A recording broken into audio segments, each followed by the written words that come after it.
오늘 함께 나눌 말씀의 제목은 다른 교훈과 이 교훈이라는 제목으로 하나님 말씀 함께 상고하도록 하겠습니다. 이 바울 서신에 있어서 바울 서신은 참 다양한 주제들이 많이 기록이 되어 있는 그런 이 서신서죠.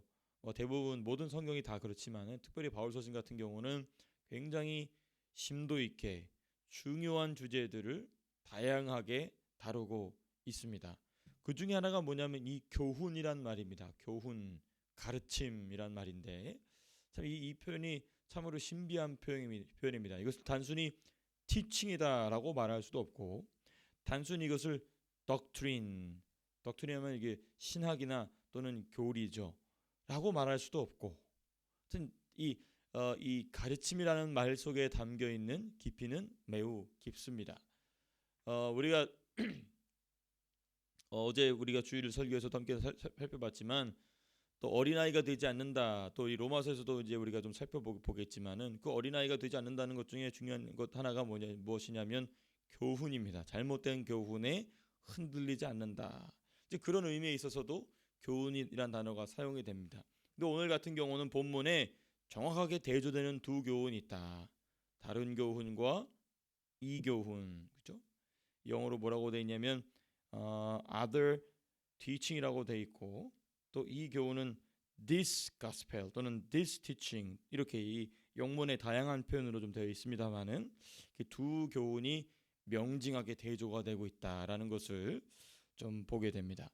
자, 우리 오늘 본문을 좀 우리가 깊이 있게 살펴보기 위해서 몇 부분으로 좀 나눠서 보고자 합니다. 먼저 1절과 2절 첫 번째 부분이고요. 그리고 3절과 4절이 두 번째 부분입니다. 그리고 5절에서부터 7절까지가 세 번째 부분이고 8절에서부터 11절까지가 마지막 부분입니다. 네 번째 부분이죠. 하나, 둘, 셋, 네 부분으로 나눠서 이 바울 서신은 짧지만은 깊이가 깊다 보니까 이렇게 우리가 좀 세부적으로 좀 나눠서 볼 때 좀 더 이 말씀을 이 논리정연하게 잘 이해할 수 있게 됩니다. 자, 먼저 우리 1절과 2절에서 여기도 참 중요한 주제들이 많이 나와 있지만 한 주제만 선택해서 살펴보자 한다면은 2절의 말씀입니다. 2절 말씀 보시면 이런 표현이 있습니다. 믿음 안에서 참 아들 된 디모데에게 편지하노니라는 표현이 있습니다. 여기서 보면은 영적 부자지간인 사도 바울과 디모데의 모습이 기록이 되어 있죠. 영적으로 실제적인 아버지와 아들 관계는 아니에요.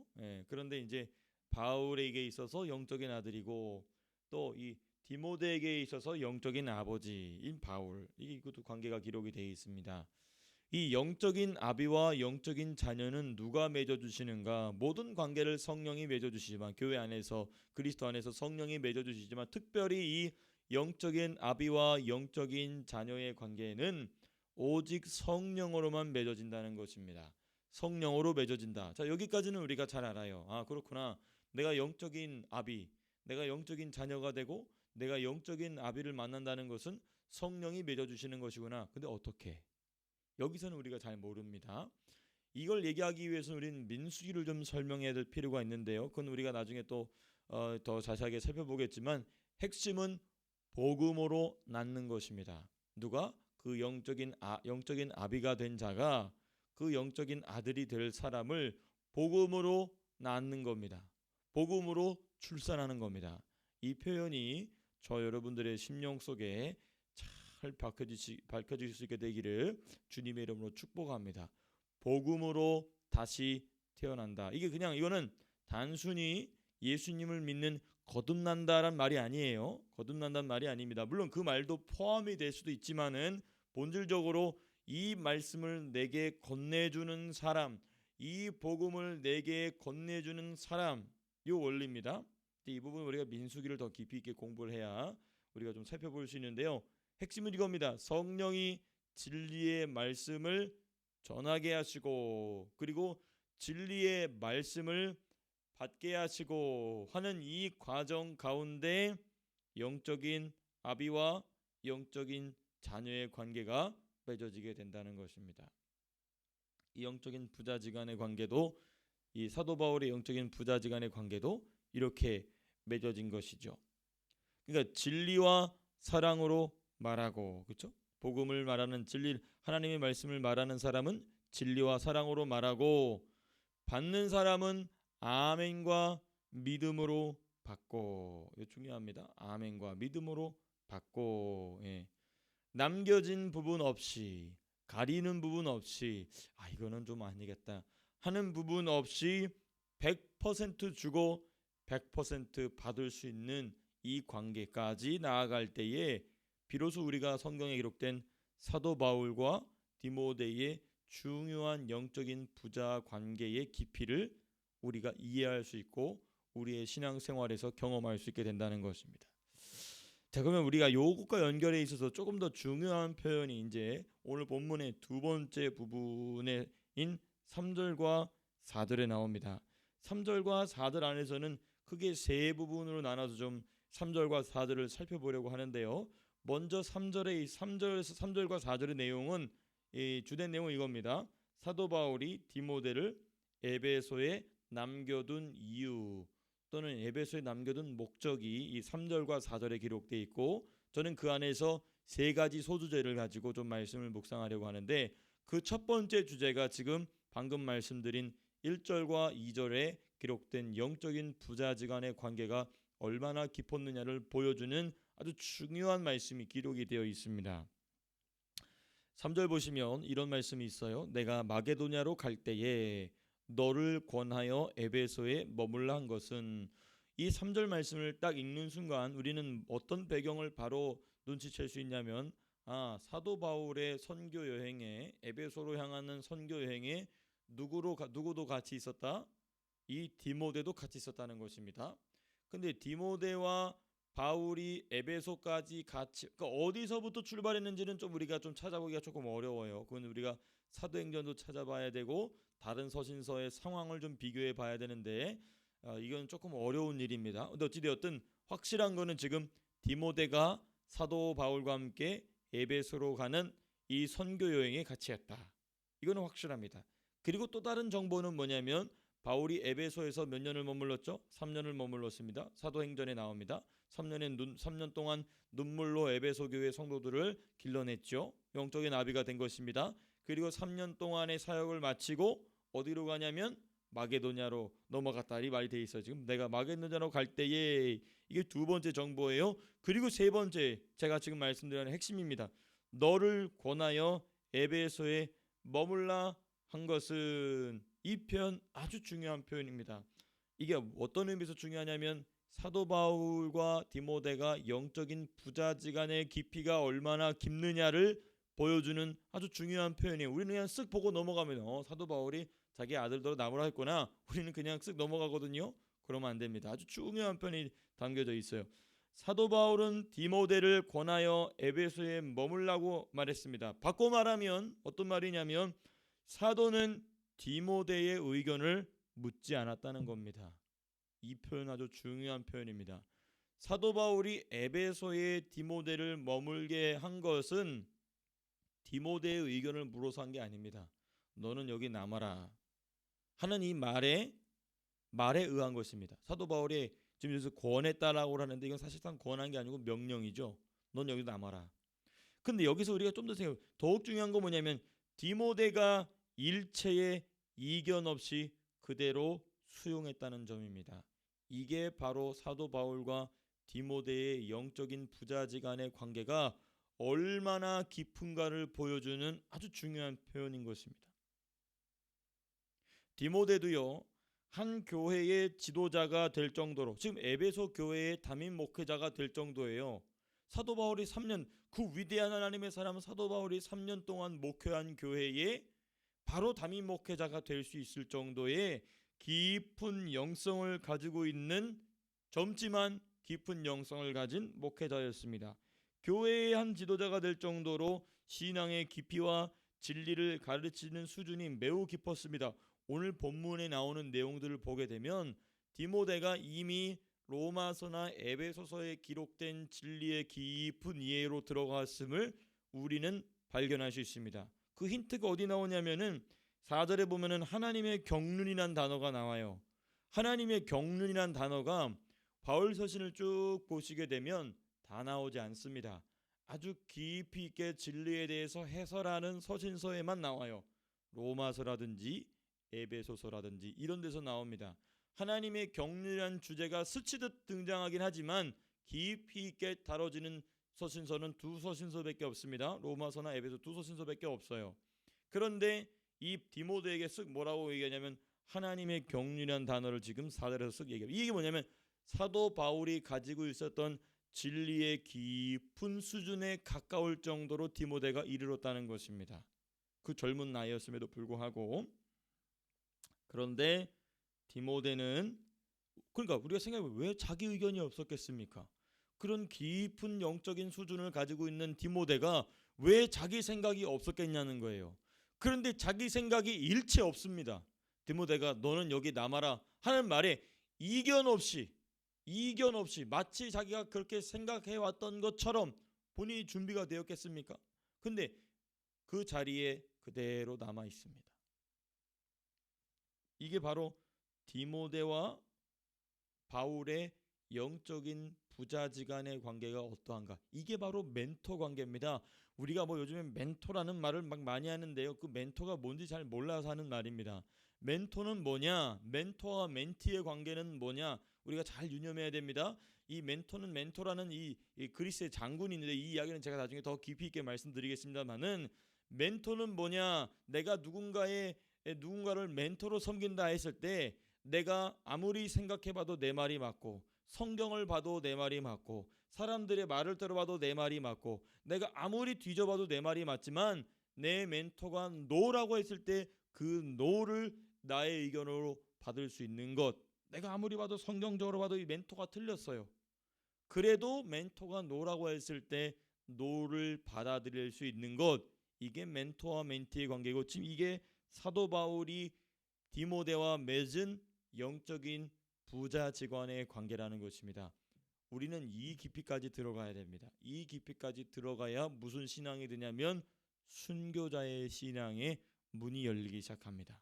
그제서야. 그래서 정서영 목사도 그 일을 위해서 믿음으로 다름박질해야 되고 우리 사랑하는 성도님들도 그러한 신앙의 수준에까지 올라갈 수 있도록 믿음의 경주를 열심히 달려가실 수 있게 되기를 주님의 이름으로 축복합니다. 기억해야 될 표현, 왜 자기 의견이 없었겠는가, 이것입니다. 왜 자기 의견이 없었겠는가. 자, 그다음 우리 오늘 3절에서부터 4절까지 두 번째 부분입니다. 3절 4절을 보게 되면 이어지는 중요한 맥락이 있어요. 3절 마지막에 보시면 다른 교훈을 가르치지 말며 신하와 4절 신하와 끝없는 족보에 몰두하지 말게 하려 함이라. 디모데를 사도 바울이 에베소에 남긴 이유는 뭐냐면 다른 교훈을 가르치지 말게 하고 그다음에 신하와 끝없는 족보에 몰두하지 말게 하려 함이라. 근데 같은 말이에요. 같은 말입니다. 두 개로 나눠져 있지만 같은 거예요. 그 다른 교훈이 뭐냐면 신하와 끝없는 족보에 몰두하게 하는 다른 교훈이라는 것입니다. 자, 그런데 우리가 다른 교훈이다라고 했을 때는 뭐냐면 교훈과 유사해 보이는 것을 다른 교훈이라고 얘기합니다. 교훈과 유사해 보이는 바른 교훈, 그러니까 이 교훈이죠. 오늘 제가 설교의 제목으로 정하였던 다른 교훈과 그리고 이 교훈인데 이 교훈은 바른 교훈이고 다른 교훈은 잘못된 교훈입니다. 그러니까 이제 우리가 잘못된 교훈이라는 얘기는 교훈과 유사하다라는 거예요. 네, 교훈과 유사한 것이다. 그 왜 그러냐면 나중에 이 목적이 나오겠지만 7절 보시면 이렇게 나옵니다. 그 최종적 목적이 율법의 선생이 된다라고 돼 있거든요.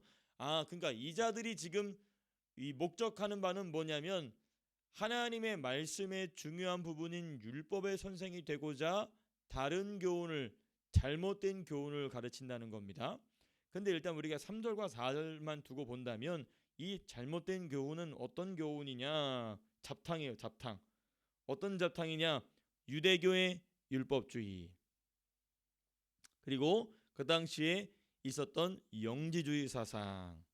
이 영지주의 사상도 우리가 한번 따로 시간을 내서 한두 시간 정도 우리가 공부해 보는 것도 참 중요한, 아마 내년에 가능하다면 초대교회사를 하면서 이 영지주의 사상에 대해서 우리가 한번 좀 생각해 보는 것도 아주 중요한 주제가 될 것입니다. 초대교회에 나타났던 이단들 대부분이 영지주의적 사고방식을 갖고 있기 때문에. 세 번째는 뭐냐면 이교 신화입니다. 이교 pagan mythology 또는 pagan myth라고 할까요? 네, 이 이교 신화 이 세 가지가 잡탕이 된 겁니다. 유대교의 율법주의, 그 다음에 영지주의 사상, 그리고 이교 신화, 이게 이제 세 가지가 잡탕으로 다 짬뽕으로 이제 뭉쳐져 있죠. 그게 지금 어디로 가 있냐면 로마 카톨릭으로 다 들어가 있죠. 어찌되었든 이 기독교 신앙과 유사한 형태를 가진 다른 교훈이에요. 그 기독교 신앙이고 같아요. 언뜻 들으면 어떤 전능자에 대한 얘기도 나오게 되고, 뭐 구약 성경에 나오는 이야기들처럼 막 또 뭔가 화려한 신화들도 있고, 그래서 사람들로 하여금 현혹되게 한다는 것입니다.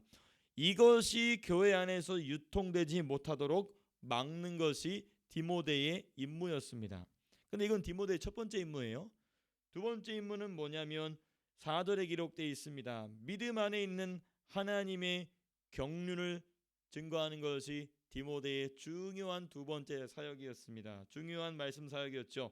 이 교훈은 바른 교훈이고, 그리고 이 바른 교훈의 핵심에는 뭐가 있냐면 하나님의 경륜이 들어가 있다. 그렇죠? The ministration of God. 하나님의 경륜에 대해서는 우리가 에베소서 말씀을 통해서 열심히 묵상했으니까 우리 한번 나중에 이 개인적으로 각자 이 에베소서 1장에서부터 3장까지 기록된 하나님의 경륜에 관해서 살펴보실 수 있게 되기를 바랍니다. 어찌됐든 이 하나님의 경륜은 천상의 교회의 신령한 복과 깊은 관련이 있죠. 그래서 그 하나님의 경륜과 그 경륜을 위해 성도 안에서 성령이 밀어내시는 믿음, 그래서 뭐라고 되냐면 믿음 안에 있는 하나님의 경륜이다. 그 하나님의 경륜을 이뤄가실 때에 그 하나님의 작정을 이뤄가신다는 얘기라고 제가 한번 말씀드렸죠. 하나님의 작정과 예정을 이뤄가시는데, 하나님의 예정과 작정이 무엇을 이루어지느냐? 하나님이 성도들 안에서 성령을 통하여 밀어내시는 믿음을 통하여 그 하나님이 하나님의 경륜을 이뤄나가신다. 그게 바로 믿음 안에 있는 하나님의 경륜을 이룬다라는 표현이에요. 4절에 기록되어 있는. 그래서 다른 교훈 또는 잘못된 교훈을 이기는 핵심이 바로 무엇이냐면 이 교훈, 바른 교훈, 그 바른 교훈의 핵심에 뭐가 있냐면 이 하나님의 경륜이 있다. 그리고 그 하나님의 경륜을 밀어내는 믿음이 성도들 안에 있다. 이제 이게 바른 교훈의 핵심이죠. 그러니까 디모데에게 이 하나님의 믿음 안에 있는 하나님의 경륜이라는 표현만 적어도 이미 디모데는 뭔 말인지 알고 있는 겁니다. 그 로마서에 쫙 기록되어 있는 말씀을 이미 디모데는 가지고 있었던 것이고, 그 에베소서에 깊이 있는 말씀이 벌써 디모데의 머리와 가슴 속에, 심령 속에 새겨져 있는 것이죠. 그러니까 간단하게만 쓱 얘기하고 넘어가는 것입니다. 저와 여러분들도 그렇게 되길 바랍니다. 우리 주님이 오셔서 미주알 고주알 얘기해 주시지 않더라도 우리 주님이 한 말씀 하시면 아 그거군요 하고 깊이 있게 진리를 깨닫게 되는 수준까지 그렇게 저와 여러분들이, 목사인 저부터 그리고 사랑하는 성도 여러분들 모두가 다 그렇게 자라나시게 되기를 주님의 이름으로 축복합니다. 자, 그리고 나서 이제 사도 바울이 이 교훈과 다른 교훈의 핵심을 보다 더 깊이 있게 얘기합니다. 그러니까 사도 바울이 디모데에게 맡긴 임무가 뭐였냐면 다른 교훈은 맡고 이 교훈은 더욱 깊이 전하고, 그리고 나서 이제 세 번째, 오늘 본문의 세 번째 부분인 5절과 7절에 가서 다른 교훈의 핵심이 뭐가 있는지, 그리고 이 교훈, 바른 교훈의 핵심에는 뭐가 있는지를 보다 더 깊이 있게 이야기합니다. 5절에서부터 7절, 특별히 5절을 보시면, 자, 5절의 맨 마지막에 이런 표현이 있습니다. 이 교훈의 목적은 청결한 마음과 선한 양심과 거짓 없는 믿음에서 나오는 무엇이다? 사랑이다 라고 되어 있어요. 그러니까 이 교훈을 통하여 맺어야 될 중요한 결과물, 열매는 사랑이다 라고 되어 있어요. 근데 이 사랑은 어떤 사랑인가? 제가 이 헬라어 원어를 찾아보니까 이 사랑은 그냥 사랑이 아니고 아가페 사랑입니다. 근데 이 아가페 사랑은 하나님으로부터만 나온다, 우리가 말씀을 통해 살펴봤죠. 근데 여기 중요한 5절을 가만히 읽어보십시오. 이 교훈의 목적은 청결한 마음과 선한 양심과 거짓이 없는 믿음, 이 세 가지는 누가 가진 거냐면 성도가 가진 겁니다. 그러니까 이 성도가 가진 청결한 마음, 선한 양심, 거짓이 없는 믿음에서 이 아가페의 사랑이 나온다. 그러니까 하나님에게서만 나오는 사랑이 누구에게서 나오게 한다? 사람에게서도 나오게 한다. 무엇이? 이 교훈이, 바른 교훈이, 하나님의 경륜이 핵심을 자리 잡고 있는 이 교훈은 사람에게서는 도저히 만들어낼 수 없는 신적 사랑, 아가페 사랑을 만들어낸다. 무엇을 통하여? 청결한 마음, 선한 양심, 거짓이 없는 믿음. 사실 이 5절 한 구절만 가지고도 제가 주일 1시간을 설교해야 될 정도로 아주 깊이 있는 말씀입니다만은 오늘 제가 다 말씀을 드릴 수 없습니다. 간단하게만 말씀드리면 이겁니다. 이 사랑이 성도로부터, 이 아가페, divine love, 신적 사랑, 이것이 나오게 하는 세 가지 성도의 청결한 마음. 이건 뭐냐면 청결한 마음, 선한 양심, 거짓 없는 믿음은 각각 이게 뭐냐? 이 청결한 마음은 보혈에 씻긴 마음입니다.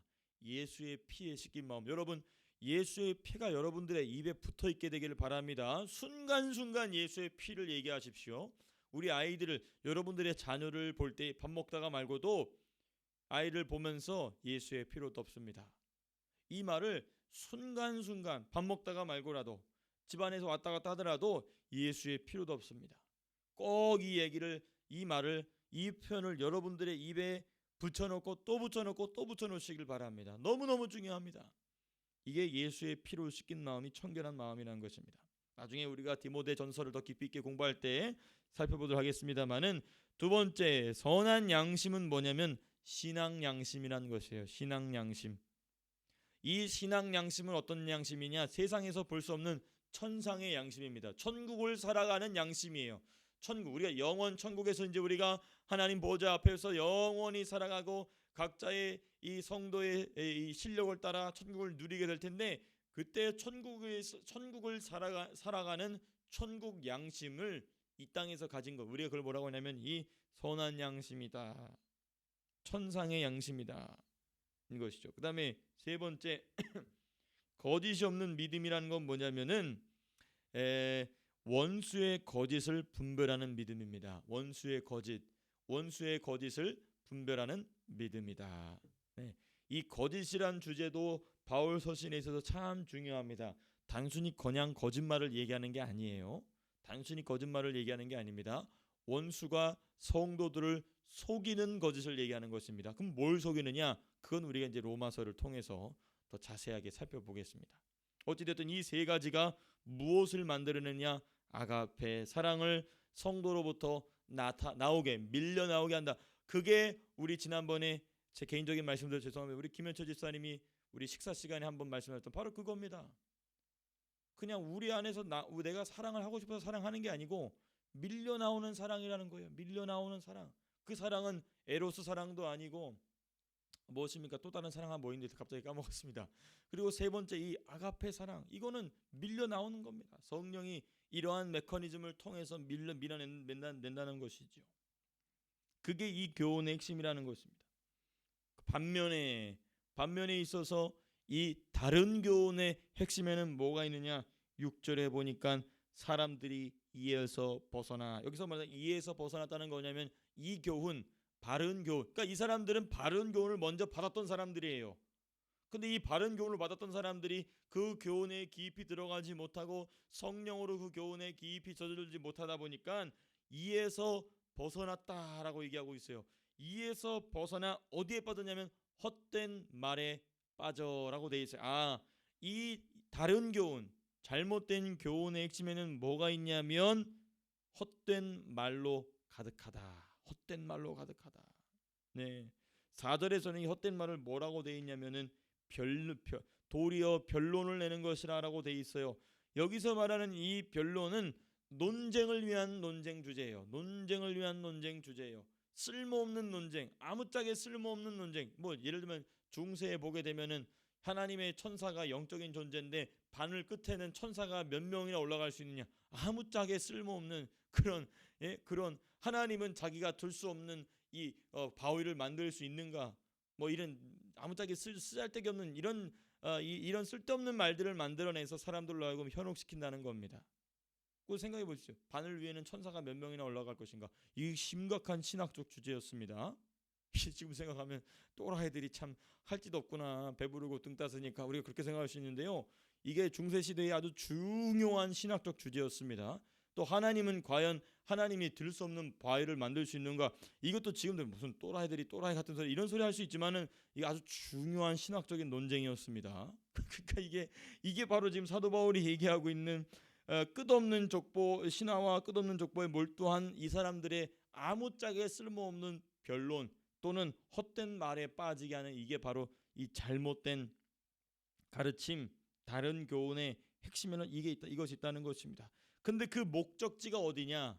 그 목적지가 어디냐는 거예요. 그 헛된 말을 막 자기들가 하는 말이 무슨 말인지 모르고 막 꺼내내면서 그 목적지가 뭐냐? 7절에 아주 중요한 편이 있어요. 율법의 선생이 되려 하나. 이 사람들은 헤게모니 잡고 싶었던 거예요. 헤게모니. 하나님의 말씀을 가르치는 그 헤게모니. 본인이 뭔가 안다라고 착각을 하는 것이죠. 그 헛된 말 끝없이 자기도 무슨 말이, 그래서 7절에 그렇게 얘기하죠.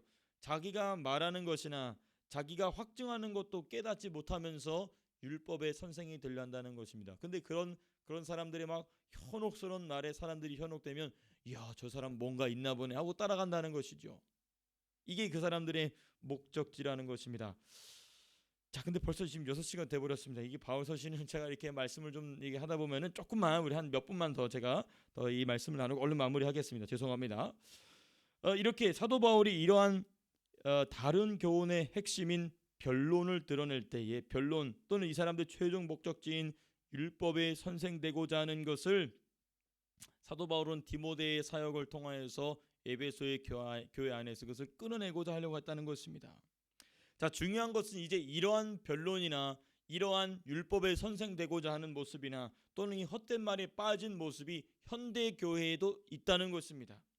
이것은 성령이 아닌 악령이 밀어내는 말과 그 말의 연속인데요. 현대 교회에도 존재합니다. 뭐냐? 여러분 혹시 요즘에 인문학 들어봤습니까? 인문학 강의 땅이로서 기독교 사상을 전파하려는 시도입니다. 인문학, 요즘 인문학이 그런 대세예요. 이 인문학을 가지고, 인문학 핵심 사실 철학입니다. 그러니까 인문학을 가지고 성경을, 신학을 풀어가려 하는 시도가 있어요. 근데 이거는 뭐의 속임수냐면 자유주의 신학이 기존 보수 신학 안으로 들어오는 속임수입니다. 자유주의 신앙이 복음주의, 성경주의 신앙으로 들어오는 속임수입니다. 처음에 자유주의 신학 자체가 상당한 반향을 일으켰다가 거기에 이제 그 리액션이 나오면서 자유주의에 대한 터부 현상이 일어나게 되죠. 근데 마귀가 그것을 옷을 싹 갈아입혀요. 무슨 옷으로? 인문학으로. 그래서 미국에서 보면요, 주요 보수 신학교들도 전부 인문학 강의한다고 미쳐 있습니다. 그리고 그 인문학 강의를 가지고 기독교를 설명하려는 사람들이 있어요. 한국에도. 여러분들 뭐 유명한 사람이라 제가 뭐 말씀을 이름을 제가 굳이 숨길 수가 없는데 2명 있습니다. 강영환 교수. 그 사람의 말은 인문학을 가장한 거짓 복음입니다. 강영환 교수. 그리고 또 누가 있습니까? 호주에도 왔었던 손봉호 교수. 이 두 사람은 보수 신학을 공부한 사람들이요. 그럼에도 불구하고 인문학을 가지고 성경을 가르치려 하는 잘못된 복음을 가르치고 있다는 것입니다. 그리고 본인들이 선생이 되려고 하죠. 그래서 교회는 뭐가 잘못됐다, 이따위 얘기를 함부로 떠들어대는 일에 앞장서고 있습니다. 기독교 윤리실천위원회, 기윤실이라고 들어보셨습니까? 기윤실. 그 기윤실에 보게 되면 온갖 좌익 사회주의 사상에 쩔어 있는 사람들이 거기 다 모여 있습니다. 그 대표가 누구냐면 손봉호 교수, 강영환 교수. 이 두 사람이에요. 제가 이 사람들의 실명을 거론하는 이유가 뭐냐면 이렇게 실제적으로 현대 교회에도 이 소위 말하는 인문학이라는 것, 사도 바울이 얘기했던 바로 변론을 만들어내고 헛된 말에 빠지게 만드는 마귀의 속임수라는 것입니다. 이것을 드러내야 될 사명이 디모데에게만 있었던 것이 아니라 이제는 저와 여러분들에게도 있다는 것입니다. 그리고 오늘 본문의 마지막 부분인 8절에서부터 11절까지 내용이 있지만은 이거는 또 나중에, 또 시간이 너무 지났기 때문에 제가 나중에 또 이것을 정리해서 또 전할 수 있는 시간이 있었으면 좋겠습니다. 말씀을 맺겠습니다. 핵심은 이겁니다. 우리가 바른 교훈과 그리고 바르지 못한 교훈을 분별하는 것이 디모데의 사명이었을 뿐만 아니라 이 시대를 살아가는 저와 여러분들의 중요한 영적인 이 임무임을 이 말씀을 통해서 우리가 유념하고 우리 마음속에 새기는 귀한 말씀 될 수 있기를 주님의 이름으로 축복합니다. 기도하고 마치겠습니다.